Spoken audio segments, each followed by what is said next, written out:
Bharti news, सीधा, सटीक और निष्पक्ष। And huge round of applause for the Honorable Justice Neena Bansal ma'am, Additional Solicitor General sir, S. Dwarkanath sir. It's a privilege for our institute that you have stepped here at Bharati Vidyapith Educational Complex sir. And ma'am, thank you so much ma'am.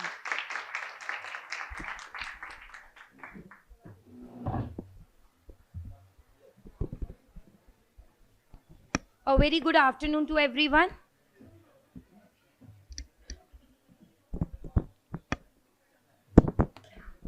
Honorable Justices, distinguished guests, esteemed colleagues, and respected members of the legal fraternity. It is with great honor and privilege that I stand before you today to extend a warm and heartfelt welcome to the distinguished legal luminaries who have made remarkable contributions to the Indian judiciary and legal system. Justice Neena Bansal Krishna, Additional Solicitor General S. Dwarkanath sir, and Justice Banwar Singh sir on the way will be here shortly. We are privileged to have amongst us Honorable Justice Neena Bansal Krishna, ma'am, whose journey in the judiciary has been one of unwavering dedication, wisdom and service to justice. From her tenure in the Delhi Judicial Service since 1992 to her elevation as a judge of the Delhi High Court in 2022.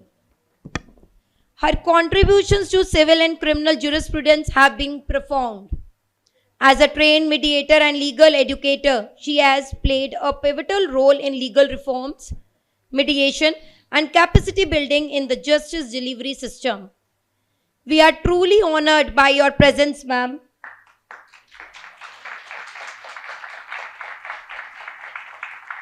And we look forward to learning from your invaluable insights, ma'am. We are also deeply privileged to welcome Senior Advocate and Additional Solicitor General S. Dwarkanath sir, who has recently been appointed to represent the Government of India before the Supreme Court of India.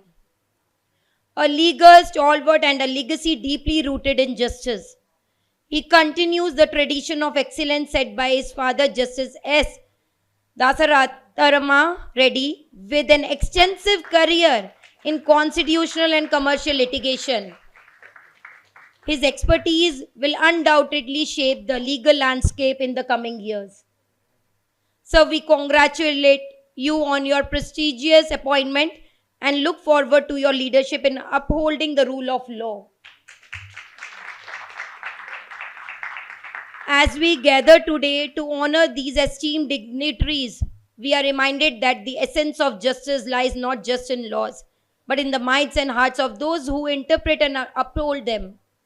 The dedication, integrity, and wisdom of our distinguished guests serve as an inspiration to all us in the legal fraternity.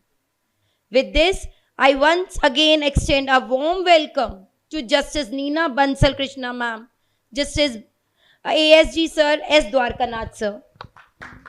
May this occasion be a platform for insightful discussions, mutual learning, and a celebration of rule of law. Again, a heartfelt thanks and welcoming you both in Bharati Vidyapith Educational Complex. Now, I request to welcome our esteemed guest for the day, Honorable Justice Neena Bansal ma'am.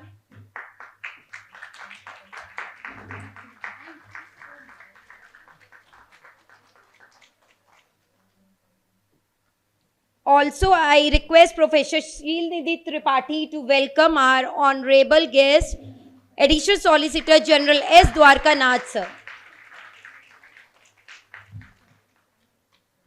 Thank you so much, ma'am. Thank you, sir, for being here and giving your guidance and blessings to our young legal generation, laws, professionals, and on the dais, off the dais, all the members. Thank you so much, sir. We also have moderator for the panel discussion, Ms. Shruti Tandon. Over to you, ma'am. Kindly take. Thank you, Dr. Ritika, for that amazing welcome address. Good afternoon, good evening to the distinguished guests, esteemed colleagues, and the distinguished panelists present here. It is with great pleasure and honor that I welcome all of you to today's gathering. This event brings together some of the most respected legal minds in India, individuals whose contribution to the judiciary has left an indelible mark on the legal landscape of our nation.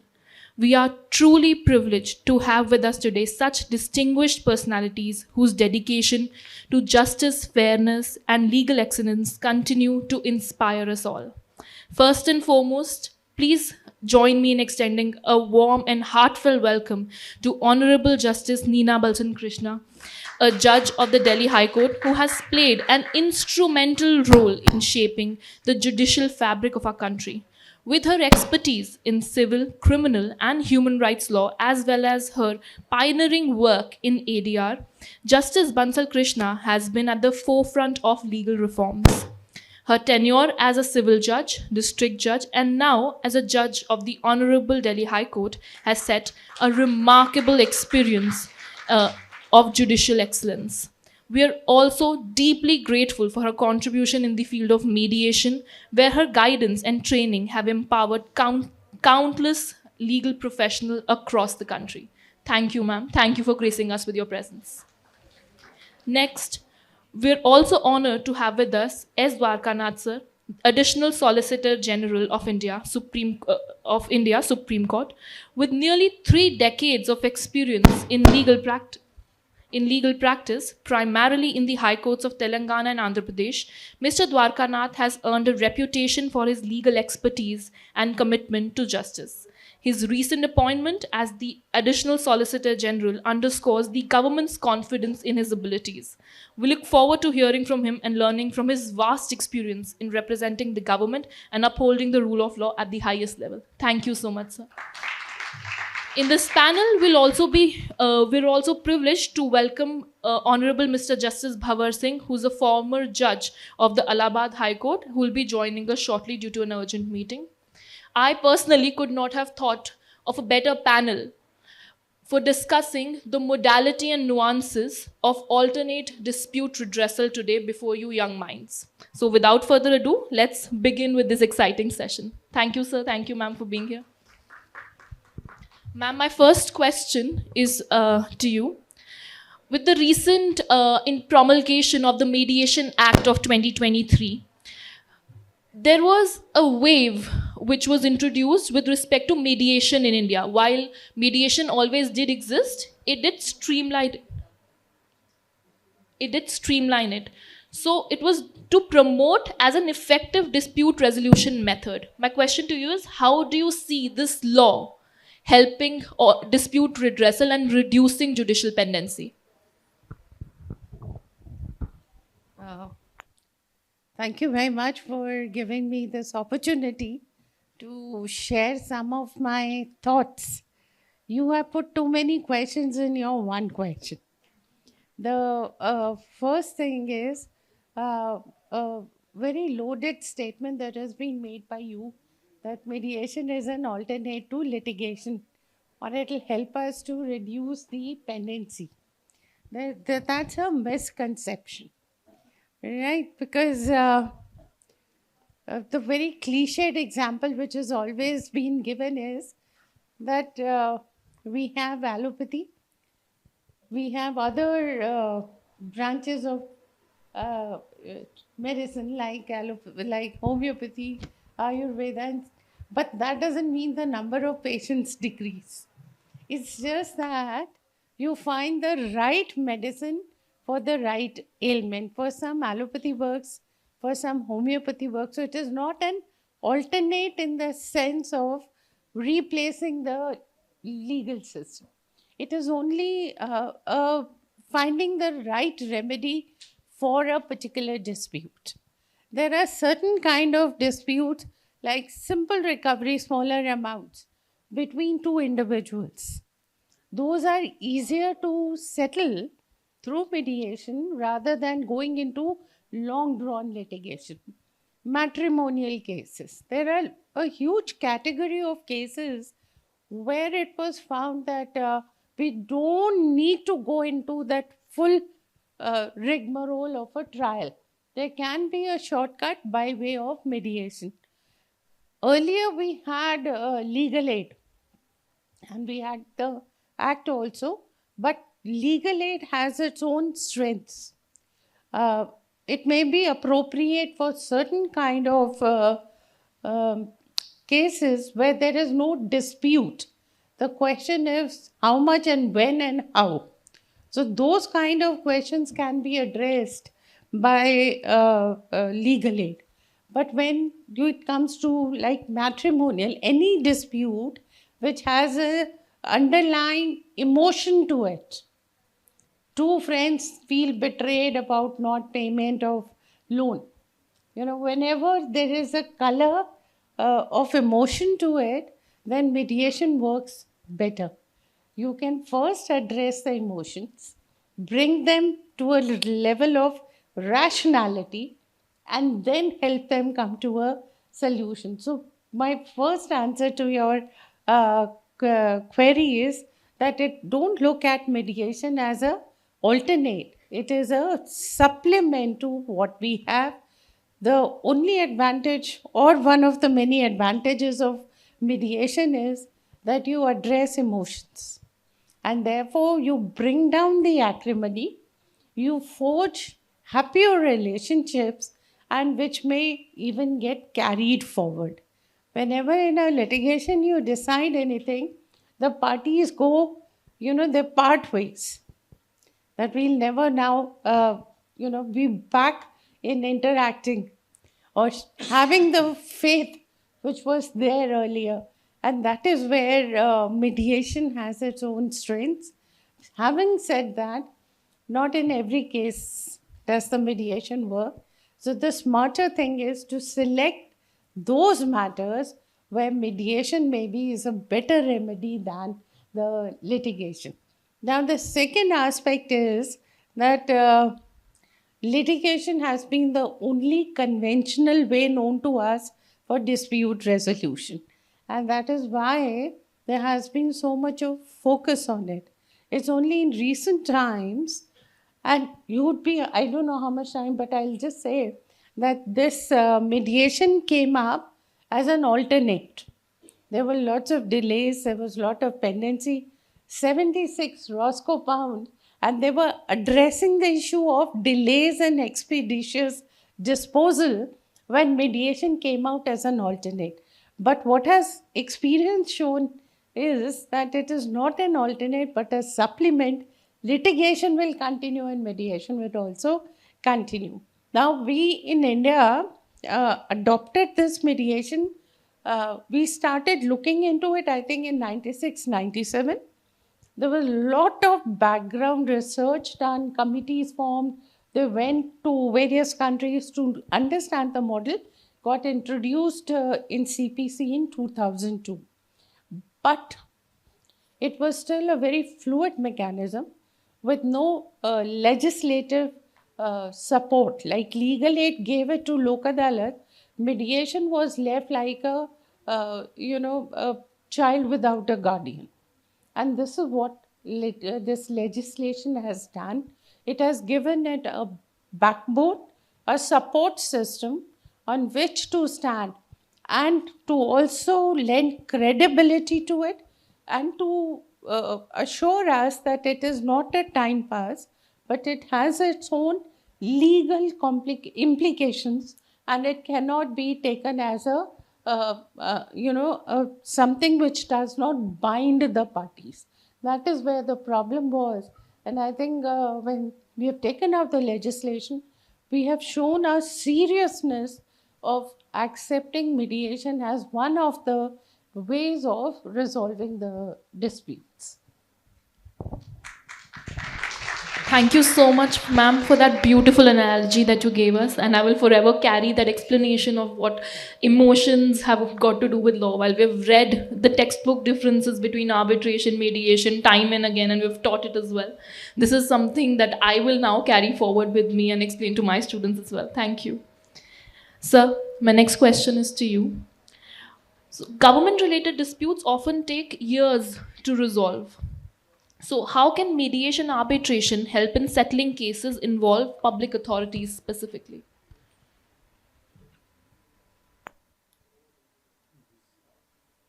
So, ye lady. Good afternoon, everybody. Now, this question is a tough question for me because I represent the government. So, I don't know what are the restrictions we have. But as you all know that the government runs on the bureaucracy and they take their decisions at the very slow space of time, and it will be delaying the process a lot. So there's a reluctance to settle it at their level, whether by mediation or by arbitration, and they tend to put the blame on somebody else, like courts or something, and let them take a call, is what their lookout of the government and agencies. So, but if this mediation can be a game changer to save time and costs in resolving these disputes, the worldwide governments are using these mediations successfully. So, pre-litigation mediation under the Commercial Courts Act has already demonstrated the potential. So, given its success, it will be prudent for all government contracts to include a mandatory mediation clause requiring parties to attempt settlement before resorting to litigation. The bureaucrats and lawyers advising and representing the government must be trained in ADR mechanisms to foster a culture of settlement rather than litigation. The challenge lies in shifting the mindset of the government officials and legal practitioners towards embracing these alternate dispute mechanisms. Now, the arbitration now, as you are aware, there is a recent development that not more than claim of 10 crores would be going for an arbitration. This is because there's a tendency to slap a huge arbitration awards beyond 10 crores. So the government thought it fit to limit it to 10 crores. Now, that is because the investors states which have some disputes here or domestic arbitration, they will end up paying huge amounts to the government will be paying. So there's a tendency to cut it down, and the alternate system of resolution through mediation and suits are being preferred instead of going for arbitration if it is more than 10 crores. So, by and large, earlier I remember the government arbitration clause was only about 50,000 in long back. Now I think it is at least till 10 crores. But still, the problem continues with the government agencies. As you know, they go slow and they don't resolve the issues faster. Thank you. Thank you so much, sir. Honorable Ms. Justice Neena Bansal, ma'am. My next question is a follow-up to whatever you stated previously. So you told us that mediation is essentially supplementary to the existing legal conventional system. So my question to you is, how can judges encourage the parties to consider mediation before choosing litigation, or if that is a possibility at all? Again, the question has multi-layers. But before that, sir, can I add a few things? Because we have seen in government litigation, the mediations are not working because, like sir said, to take a decision and a call to settle for less entails lot of other complications. And that is where the huge difficulty is coming, but sir rightly said that now they're trying to limit arbitration also to 10 CR for certain kind of infrastructure projects. What is being suggested now is to have MEDAB as a clause. So have mediation first and then arbitration. So maybe we can take the best of both, or we can reverse it. First go in arbitration. Still there is some part which gets settled, at least that is finally decided. So that's where we have been advocating that we must start exploring a amalgam of both instead of saying either this or that. And now coming back to the question you put to me, how can the judges contribute in encouraging parties to take on to mediation? See, the judges come in very late in the litigation. The disputes have already happened. There are various other stakeholders who have tried to sort it out, which may be your family, the police, your neighbors, your advocates. They are very, very important uh, stakeholders at the pre-court before the matter comes to the court. There is a lot which has already happened, and when nothing works, then the parties land up in the courts. Now, once there is already a lot of harm or damage, or parties have already traveled to a certain level of animosity, and now what is the court to do? The courts, the advantage or a disadvantage which has always been next to judges is that they yield a lot of authority. And this authority need not always be negative, but that credibility gives volume and weight to what is being told by the judges. So when they refer the parties to the mediation, it has a little more value. But here, again, what is important is the way you address the parties and you prepare them and tell them while referring them to mediation, that's another full chapter of how the parties must be referred to mediation.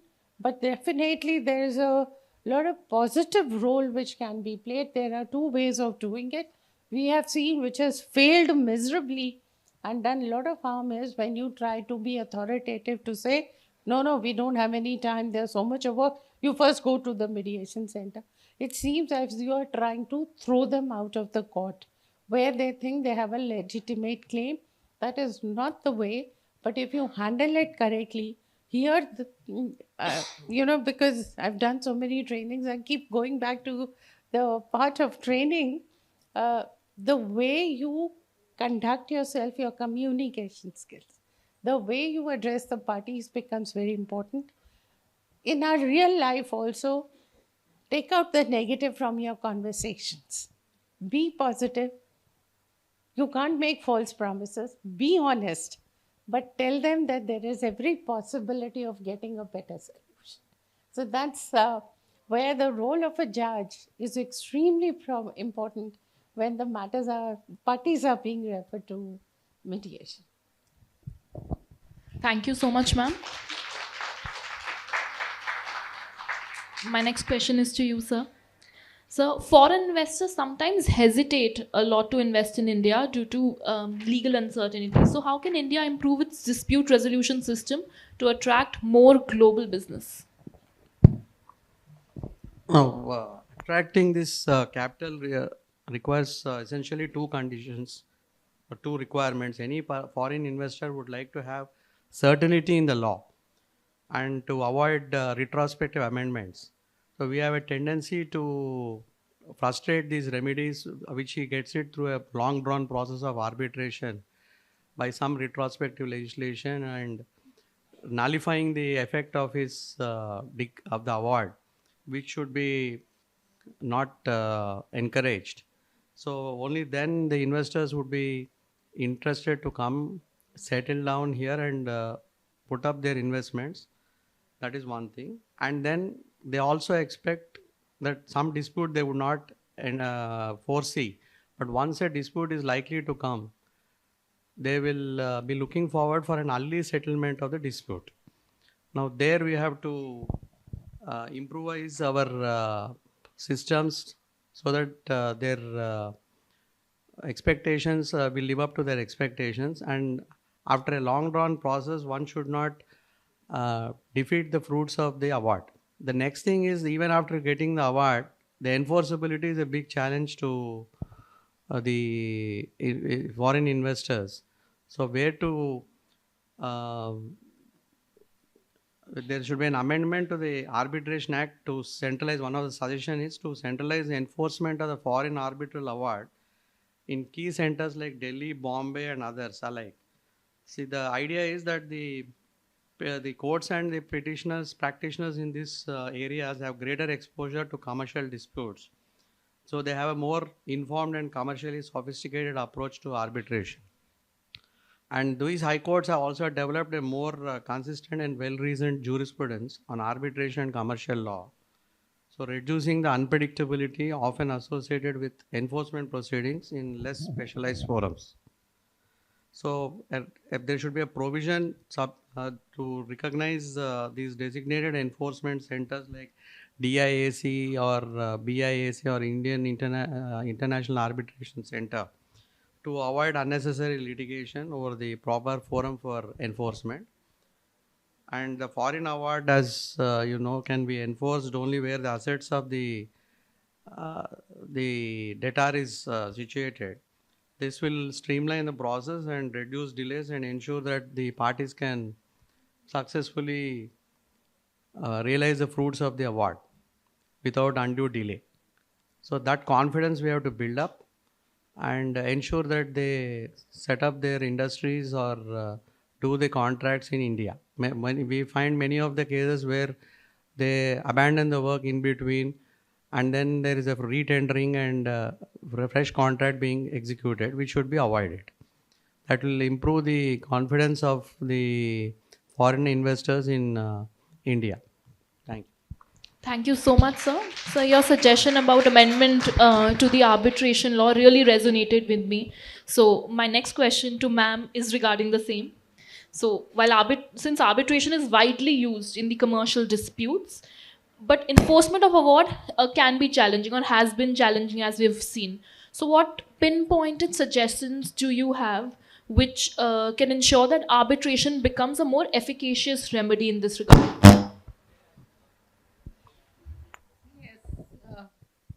Sir said arbitration was brought in especially to encourage the foreign investment because they could choose the arbitrator of their choice. That was the biggest advantage.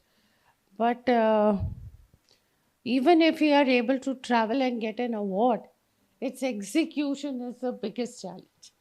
How do we execute it?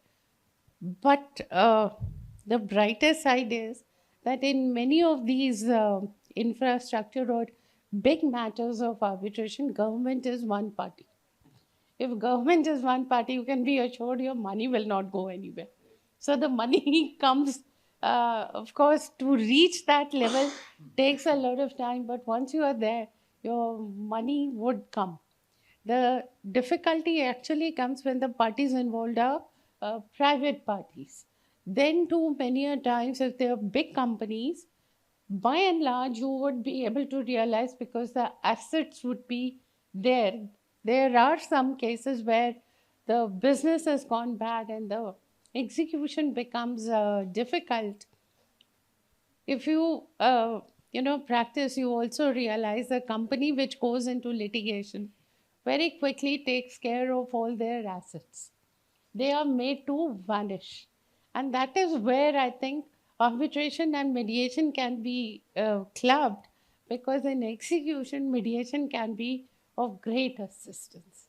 If the parties somehow are willing, they will produce the money and give it. And that's where the only concern is the parties would agree to pay or to settle if we are a little more quick. The delays, they know the courts will take time, and that is where the biggest gap of the challenge is, because the parties know, come to the court, take a stay and forget. They all feel so protected that the courts would never have the time to open the file again. And that is where I think we need to work a little more to ensure, or maybe have a timeline, that the execution must be taken care of within 1 year or 2 years.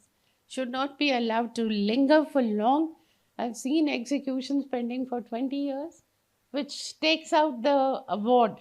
You give me 10,000 today, what you had decided 20 years back, this money has lost all its value for me. And I think we need to do a little more on our judicial system and also focus more on mediation, especially at the execution stage. Thank you so much, ma'am, for those insights. Sir, In the previous answer, you mentioned about the Indian centers for mediation and arbitration. So my question is around that. There are international arbitration centers such as ICC and SIAC, which are known for their efficiency. So, what key takeaways or what good practices can we borrow from these international arbitration centers and apply in India to make it more effective? That's a good question for discussion. Now, we at SIAC, I believe the Indian parties are the most users of that system because it is more faster, effective, and more experienced people are situated there. So, even at ICC also, we are in the top 10. So why we are not able to compete with SIAC and International Chamber of Commerce is the question. So for these two things are required. One is we have to have some capacity building to meet the global standards for arbitral institutions and the arbitrators. And secondly, judicial interference which causes delay during, before or even post-award challenges. These two things, the systems must improve so that we compete with the international agencies for arbitration. So this is many parties, as you're aware, this arbitration is a private system of dispute resolution, and there is an autonomy to the party to choose the arbitrators. So our institutions must therefore provide services of a caliber that justifies parties' autonomy, confidence in them. So we must foster a system where arbitrators develop real expertise over time, and it must have all the ingredients to attract best talent, competitive remuneration, intellectual challenge of resolving complex dispute, and global mobility. So Indian arbitrators should not be sought after merely by Indian parties, but should be regarded as credible and competent on the international stage. Now, there are some fields like oil and gas sector or some other scientific things where the arbitrators require specialized knowledge. So that can't be acquired overnight, and it requires rigorous training, sustained exposure to international practices. For that, legal and regulatory issues are increasing complex, and therefore one cannot be a jack of all trades.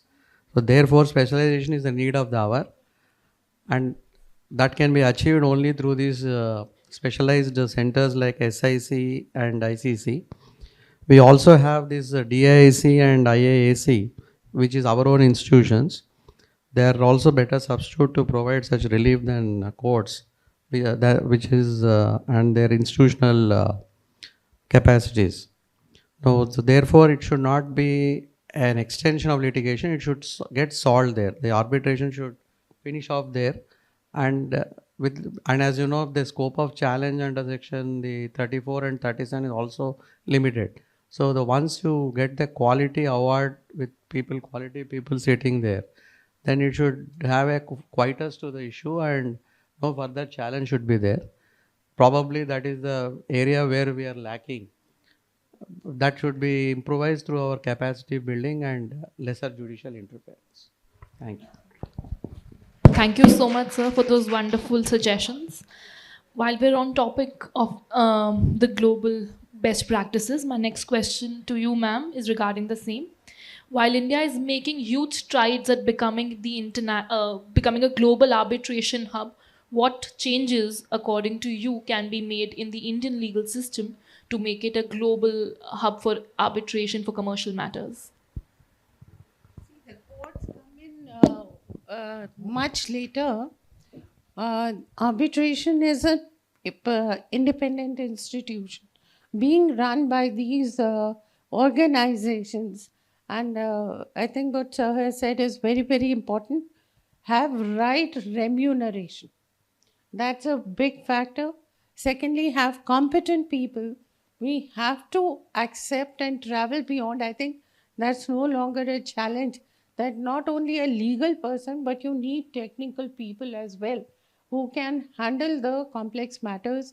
There are so many infrastructure and construction disputes where arbitration is being undertaken, and as a legal person, it may be a little difficult for us to comprehend the commercial language of construction, and therefore, what he's saying is absolutely right.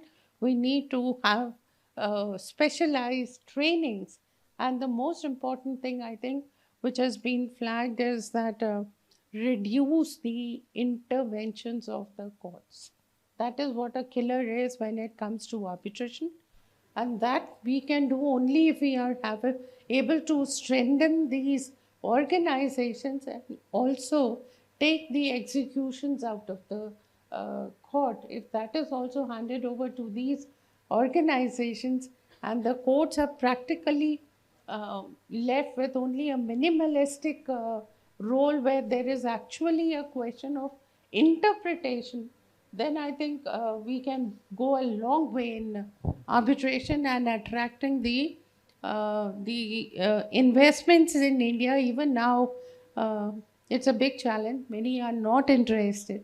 Why? Because of the issues of implementation. That's a major concern that we still are face. Thank you so much, ma'am. So my next question to you is on a different tangent in the contemporary times. In the contemporary times, we've seen that social media and data have become central to a lot of issues, and is the reason why we came up with the DPDP Act in 2023 as well. And we're talking about revolutionizing the Information Technology Act as well. There are cyber crimes and data breaches which are happening everywhere and in every domain. So do you think arbitration and mediation can also evolve to handle these kind of issues, because these have become really central to a lot of other issues which are surrounding our legal system today? Cyber crimes, anyway, that appears to be on the criminal side, that cannot be scope of arbitration. Probably the question should be that if some contracting parties have some clauses regarding data protection and there is a violation, so what should happen in that situation? So there also, as I said, you must have some experts who can arrest these things and try to find who is at fault, and then decide whether the issues relating to encryption, hacking, and digital forensics, these issues may not be in the domain of experts, is in the domain of arbitrators, traditional arbitrators or mediators. So that should be the first solution, is to involve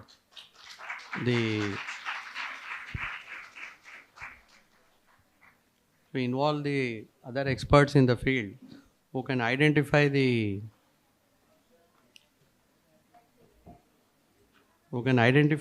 difficulty, where the defect lies, and then go about addressing that issue. So the India should work towards creating a pool of cyber security professionals who can aid in resolving such disputes in a legally sound and technically proficient manner.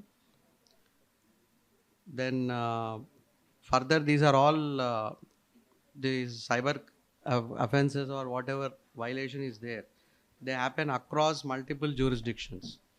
So this introduces significant challenges, particularly in resolving disputes relating to data breaches or digital frauds that span multiple countries. So consequence of delay can be disastrous, as continuing data breach and potential publication of it can lead to financial as well as reputational loss. So therefore, one should have some specialized field in this branch of law to help the problem getting solved. Thank you so much, sir, for those beautiful insights. We are privileged to welcome Honorable Mr. Justice Bhavar Singh, a former judge of the Allahabad High Court, whose illustrious career has spanned decades. Justice Bhavar Singh's contribution to the Indian judiciary are immense, from his service in the Uttar Pradesh Judicial Services to his role as the Registrar of the Supreme Court of India. His leadership and commitment to judicial administration have streamlined and strengthened our legal system time and again. His landmark judgments and dedication to upholding justice continue to resonate throughout the country. Sir, we are grateful for your legacy and for you to join us today with your gracious presence and your beautiful words of wisdom that we're all awaiting for. Thank you so much, sir. Sir, in continuation to the question I just asked Dwarkanath sir, we were speaking about how cyber crimes and data breaches have become really central to all the concerning problems that exist in our legal system today. My question to you is that there are other countries who have been using mediation to solve minor criminal cases. So, do you think that this could also work in India, especially for such small disputes? But I don't know whether for the criminal things, I don't know whether this mediation could be a solution unless the parties are at agreement with each other and they solve the disputes. It can be done. Nowadays, the mediation, every day we find in Supreme Court, everything, at least as Madam said, any dispute within the families and all these are mostly tending to go towards mediation. So private parties also should be encouraged to go for mediation and solve the issue. But then it requires to understand who is at fault there. It is not as if somebody can be pinpointed. So therefore, it may be difficult to say that through mediation this could be solved in each and every case. Thank you so much, sir. Honorable Mr. Justice Bhavar Singh, if you could also address this question. I'll repeat the question. The question is that in some countries, mediation is used in minor criminal cases. So do you think this could also work in India, especially for small disputes? See, this topic pertains to the plea bargaining. Plea bargaining in the old Act, Indian Penal Code, was introduced sometime in the year 2005. And prior to this, plea bargaining in criminal cases was considered to be something alien. Supreme Court had many times observed that it was just not possible in the criminal cases. But now the plea bargaining cases having been introduced in our penal code and also in Nyaya Sanhita, now it has many ifs and buts. The exceptions are that there can be no plea bargaining in criminal cases pertaining to the fraud, women and children. For women and children, there is a provision. There is a provision in the Justice Juvenile Act that this information about the offense had to be disclosed by the person who comes to know about it, whether it pertains to a woman or a child. And if not disclosed, then it will be a criminal offense.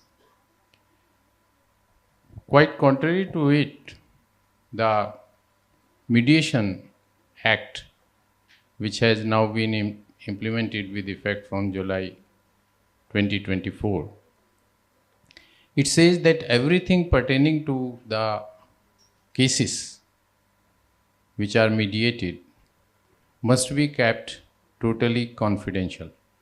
So there is a conflict between the two. And this conflict can be resolved only by amending the Mediation Act 2023. Insofar as the core question is concerned as to whether it is possible.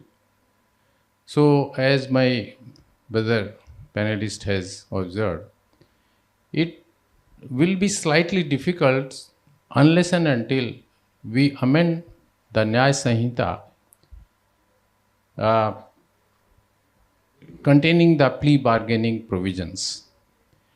The plea bargaining provisions, despite the confessions, admissions, it is still open to the judge, trial court judge, to pass a sentence or not to do so in some cases only, petty cases only.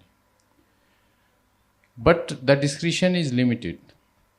So, the plea bargaining cases have to be taken very seriously because of our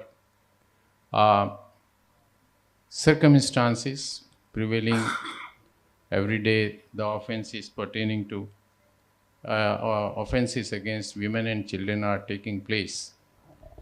In my opinion, the mediation or arbitration may not be possible unless there is a specific amendment being brought by the Parliament in the Nyaya Sanhita Act and also the Justice Juvenile Act and other acts pertaining to offenses against women. Thank you. Thank you so much, sir. So I have another question to you in context of your expansive experience while working with the Uttar Pradesh Judicial Services.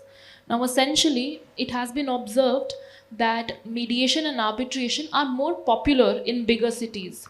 And while there are a lot of rural areas or towns which exist in India, and we speak about UP, there's a mix of both big cities, rural areas, and small towns. So, what measures or what suggestions do you have to make arbitration and mediation infiltrate the system which exists in these smaller towns or the rural areas? What can be done to popularize it there? The infrastructure available in the rural areas needs to be improved. The panchayat system is there, and panchis, sarpanchis, mukhyas, they are very good mediators, of course with the consent of the parties. In my childhood, I have myself attended such mediated programs between the disputants, and I wonder that how the cross-examination, I remember now, how the cross-examination was conducted by those sarpanchis who were totally thumb-marked. They did not know to write A and B or C. But they cross-examined the witnesses in an excellent manner, and they could corner the witness that he was telling a lie. So, the panchayat system is very effective, but they are lacking the infrastructure, meaning thereby there are no educated mediators or arbitrators available in the rural areas. We need to educate and train the villagers, particularly those who are affluent, the big zamindars, the persons who have obtained good educational degrees. They need to be trained. If they are trained, I think mediation is a wonderful process as compared to the adversarial judicial system, as it reduces the expenses to be borne by the parties. It also saves a lot of time and energy of the varying factions and disputants.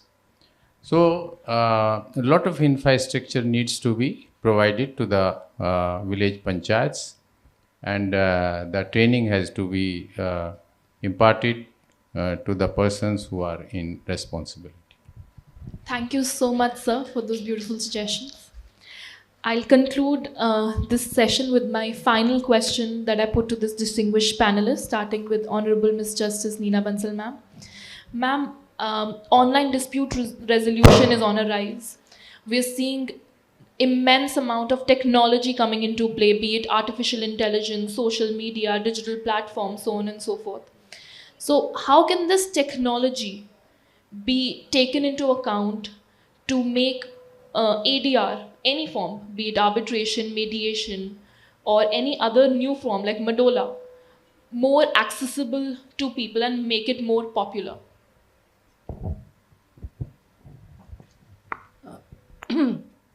They always say that necessity is the mother of any invention.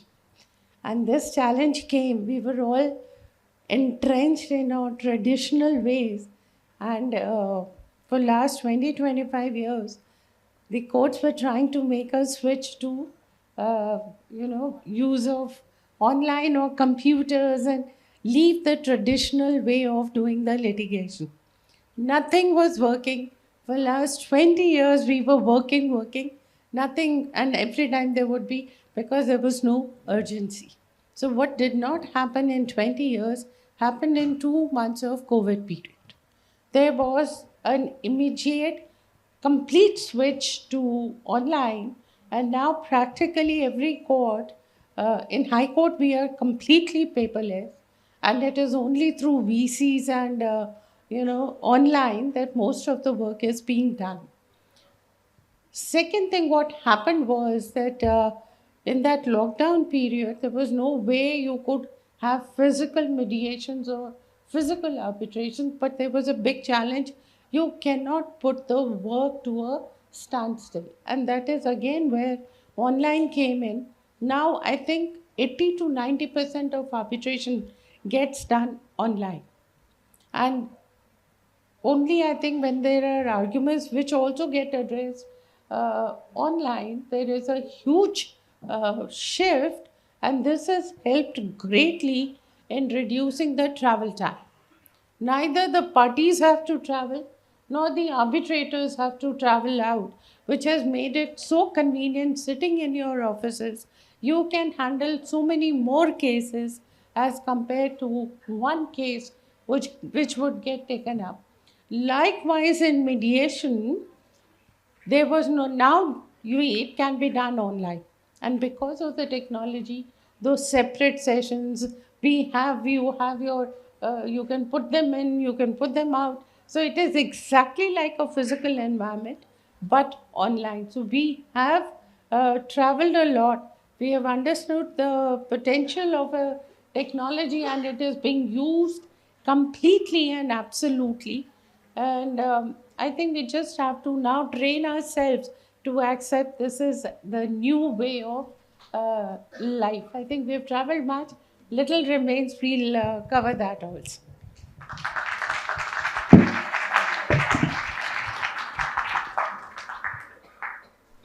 Honorable Mr. Justice Bhavar Singh sir, if you could add any insights on how technology or the new technology can help us with the ADR.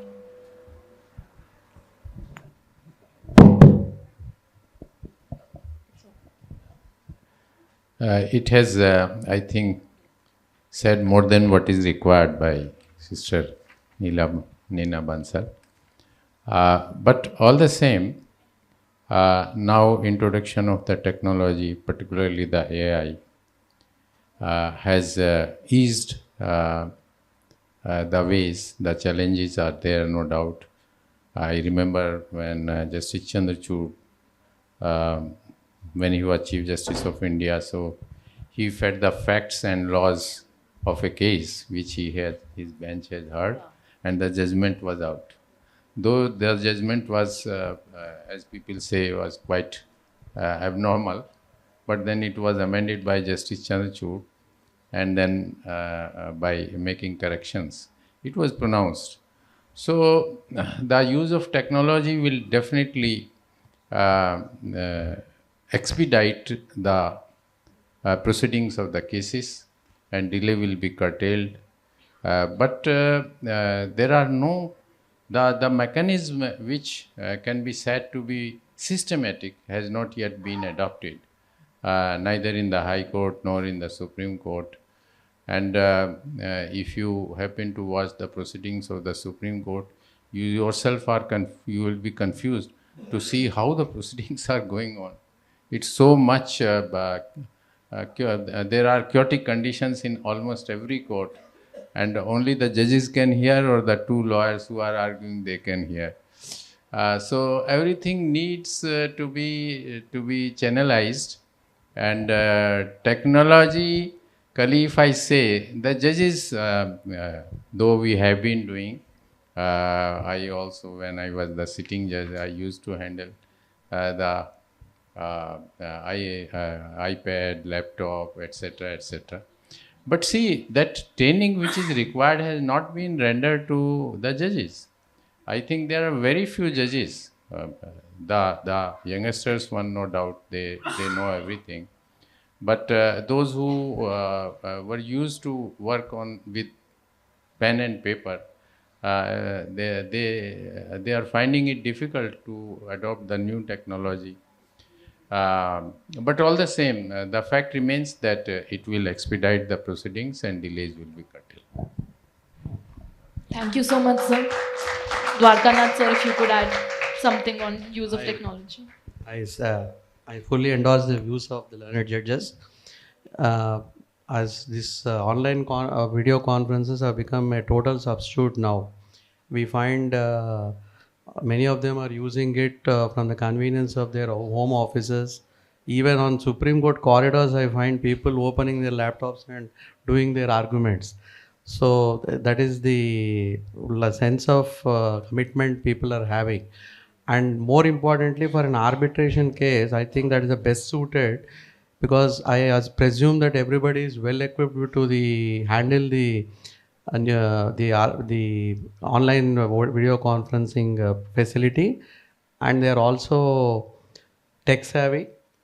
They would be easy because they are all having big contracts, and all of them would be well equipped to handle the affairs. So therefore, I say that without much adjournments. Anyway, we have some restrictions under the Act regarding the number of adjournments, a time schedule, all that is welcome. In addition to this, normally we'll have some arbitrators from different regions, one from Delhi, one from South, one from West. All of them can conveniently join on the video conference, and then the matters can get solved early. So that should not be a difficulty in this fast stage technological advances we are making. Thank you. I'll just end with one, because this is a practical experience. We are talking of those who are, tech savvy. But many a time, what is happening is when we are doing the settlements, or we want the parties to endorse that yes, they have compromised, what happens is that the parties are required and they are unable to come. The usual standard answer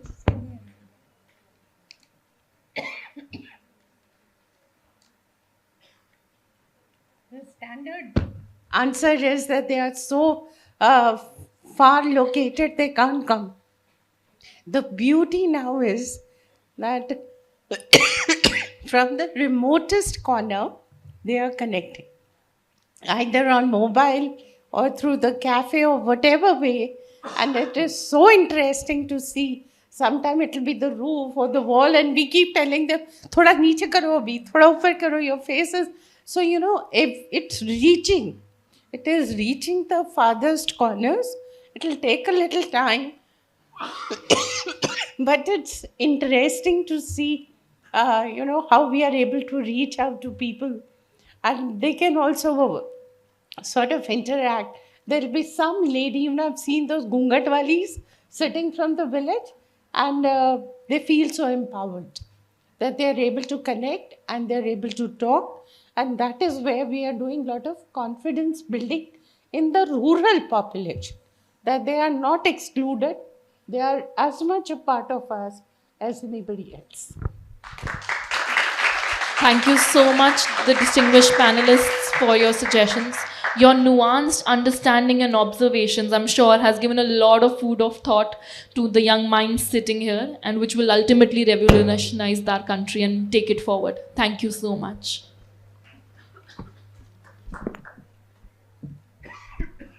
Thank you, panel. It is absolutely my honor today listening to people, such experienced people, and thanking them from here on the dais. I am deeply grateful for your esteemed presence, ma'am and sir, at our two-day national seminar on courtroom to boardroom, law, media and management held at BV Educational Campus.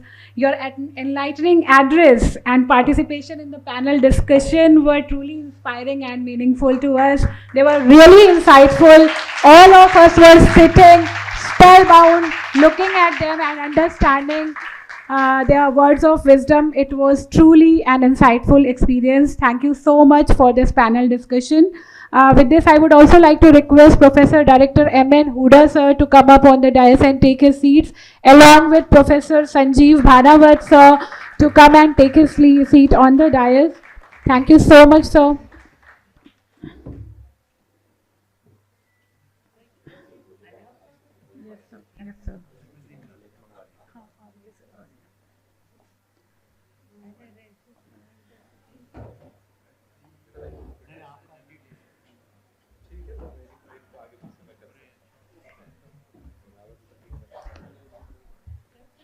I would just quickly like to request Professor Dr. M.N. Huda to welcome Honorable Justice Bhanwar Singh ji for coming to the national seminar and enlightening us with his kind presence.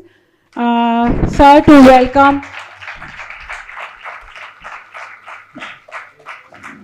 Honorable Mr. Justice Bhanwar Singh, former Honorable Judge, Allahabad High Court. Thank you so much, sir.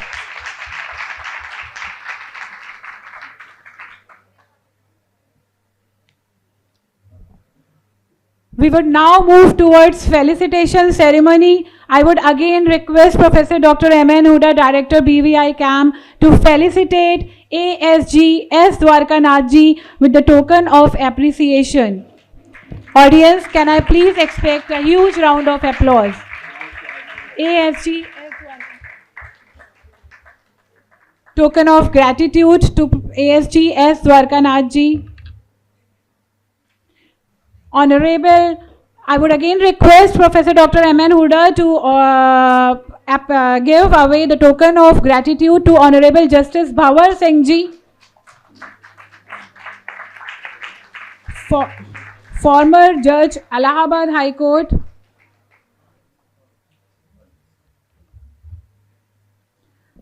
I would again request Sir to felicitate Honorable Justice Neena Bansal Krishna ji for enlightening us with her kind presence, with her benign presence today in the auditorium.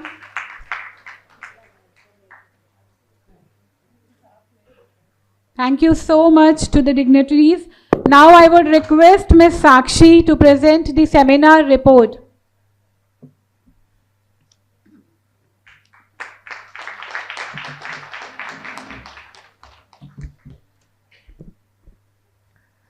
Respected dignitaries, honorable guests, esteemed speakers, faculty members, and dear participants, a very good evening to all.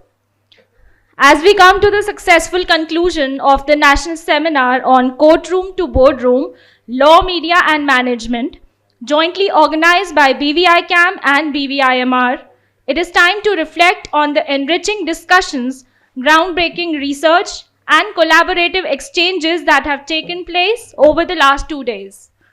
This seminar has served as a dynamic platform, bringing together some of the finest legal minds, media professionals, and management experts to deliberate on the evolving relationship between law, media, and business governance.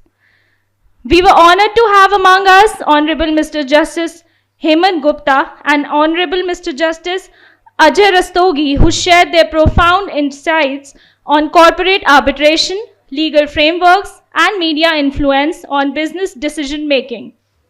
Our guest of honor, including Honorable Mr. Justice Dharnidhar Jha, Senior Advocate Geeta Luthra, Advocate Pawan Rele, Advocate Shizba Chawla, Mr. Prabhakar Mishra from News 24, and Mr. Vikrant Yadav, enriched our understanding of legal challenges in corporate governance and the media's evolving role in shaping public perception.